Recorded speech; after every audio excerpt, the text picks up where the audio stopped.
فردای قیامت از گریبانت میگیرم.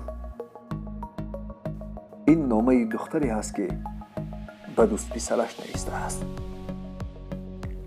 رشید، روزی به روسیه رفتنت وعده داده بودی که آمده تو را به زنی میگیرم.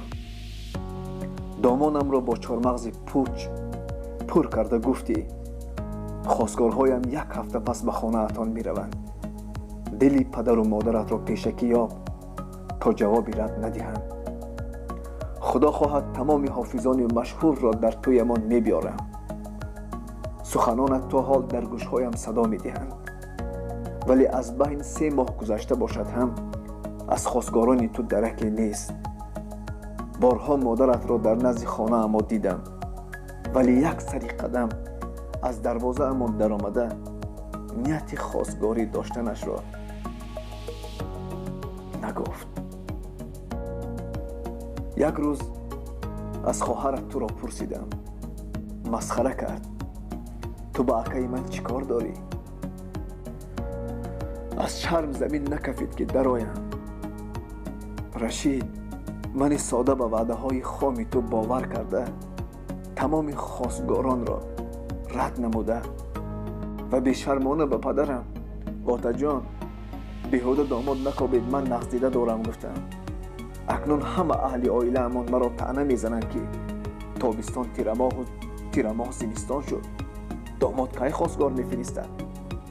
دیدم از لحظه‌های خیره و چشمه آب چشمانم از گریستن خشک شد. آخر کی میایی؟ دیگر تاب و توان انتظاری را ندارم.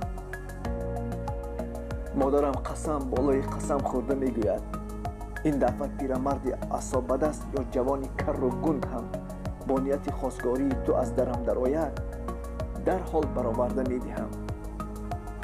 رشید، خدا نکرده دست دیگری به جای دست تو دستم را داشته مرا به خانه بخت بود.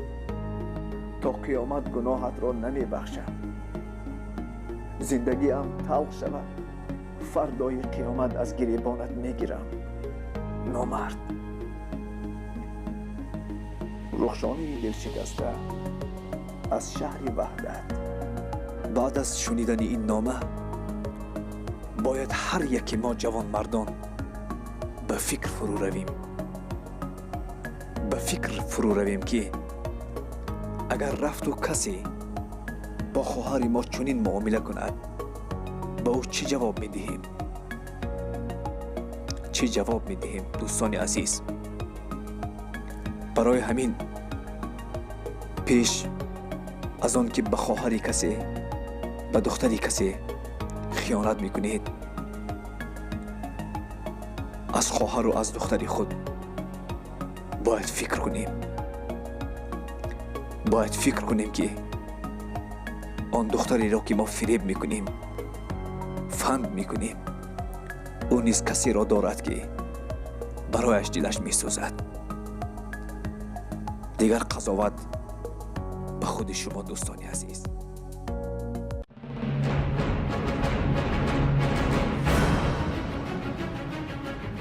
оила тиҷи садрранги зиндагӣ ба сомонаи мо обуна шуданро фаромӯш насозед.